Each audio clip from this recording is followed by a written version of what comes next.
ثلث خمس سیستانی را میده به خامنه‌ای، یعنی به یک کافر مطلق، به یک نجس، به یک سگ. شما به من بگوید راه خدا همینه؟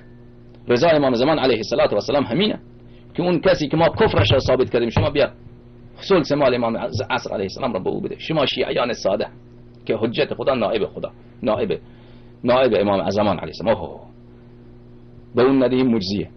شما شیعیان ساده، شما تجار شیعه، شما رو گول میزنن، میای مال خانه شما رو با شما تقسیم میکنن و وکلاش. خدا شاهد شیعه فقیر بیچاره به مشکل میتواند که کرایه اجاره منزلش را بده، میرن با این وکلای مراجع میرن مال خانهش را تقسیم میکنن. این بی شرما بی حیا. ثلث نصفش هم مال اون خود وکیله، به اون که نمیگه که ثلثش مال منه. ای خدای پاک به نام دین خدا، این فساق، این فجار، این ملاحده چی کارهایی که میکنن؟